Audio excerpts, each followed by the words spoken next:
Arguably the single most controversial title for Our Lady today is her title as Coredemptrix.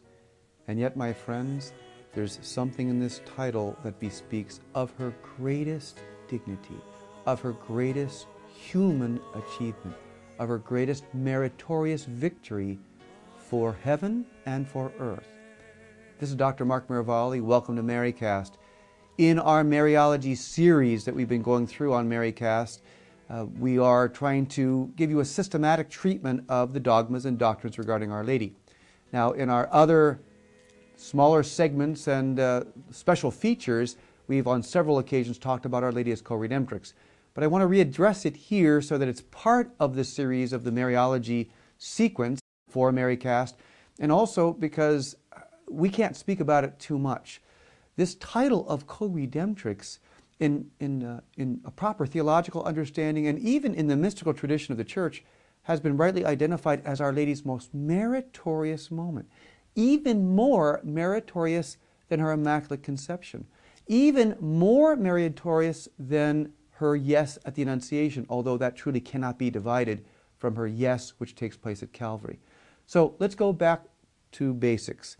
And once again, it is the most controversial due to grave misunderstandings about what the Church teaches on this subject, about the prefix co, and really a misunderstanding of what the value of human sacrifice, the value of offering our sacrifices are in our present era. We're not in an era that stresses things like offering it up and doing our share to make up what is lacking in the sufferings of Christ. But heaven doesn't change based on earth's moods, and these are foundational Christian truths which will not be changed and must be given proper honor. When we speak of Our Lady as the Coredemptrix, when once again John Paul II uses that term as he has used in the past on 6 occasions, when Padre Pio calls her the Coredemptrix, St. Edith Stein, St. Catherine of Siena, St. Jose Maria Escriva, and a host of other saints, fathers, mystics, what precisely do they mean? Well, we're going to start with what they don't mean. They do not mean that Mary is equal to Jesus. They do not mean that Mary is a fourth person of the Trinity. They do not mean that Mary is divine. They mean, and we mean, that Mary, as a perfect human creature, uniquely, like no one else, participated with Jesus and at the service of Jesus in the work of human redemption.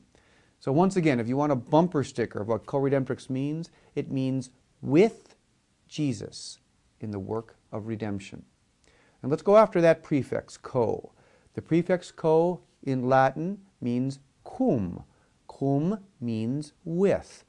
Even though there are secondary usages of the term that also will connote equality by using it, like co-captains of a team perhaps. Even in English you have things like a star and a co-star, a pilot and a co-pilot, where the second has an obvious context of being inferior in a certain sense and clearly subordinate. But in Latin and in church language, what is clear is that co means with when we use it in the title of Coredemptrix. Mary was with Jesus in the work of redemption. I have in the past made reference of Mother Teresa's beautiful and simple and enthusiastic defense of the title Coredemptrix. Mother said when I asked her this question on August 14th, the feast of St. Maximilian Kolbe, 1993, in her home in Calcutta, right outside the chapel, where they have a beautiful crucifix and Our Lady. It's really a co-redemptive crucifix right there, right outside of Mother's chapel. She says, of course Mary is the co-redemptrix. She gave Jesus his body, and his body is what saves us. Now let's take apart just briefly Mother Teresa's simplicity. Jesus receives the instrument of the redemption from Mary. That is his body. That again is Hebrew 10:10. We are all sanctified by the offering of the body Jesus Christ once for all. Now remember, let's always keep a personal respect, and let's always grant God a personalist respect. God does not use human beings against their wills. In fact, God's greatest respect is for our human freedom, which he gives us. And even at times when that freedom launches a soul sadly into hell, God still respects that freedom. Mary was free. Mary was free when she said yes to the angel. Mary was free when she gave Jesus his body, which is the instrument of redemption. So she's the co-redemptrix like no other creature.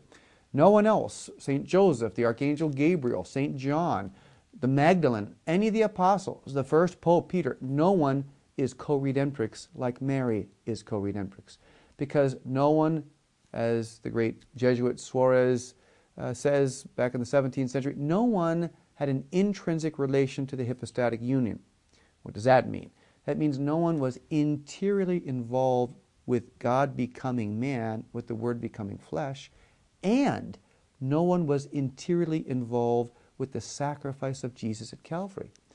Again, I refer to John Paul II, who tells us that Mary was, quote, spiritually crucified with her crucified Son at Calvary.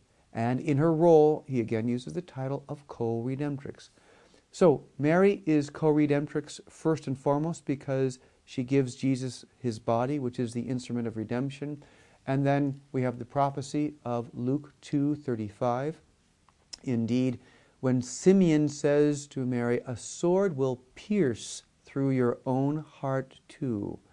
This is Mary's call of suffering with Jesus in the work, the historic work of redemption. Now at Calvary, everything takes its climax.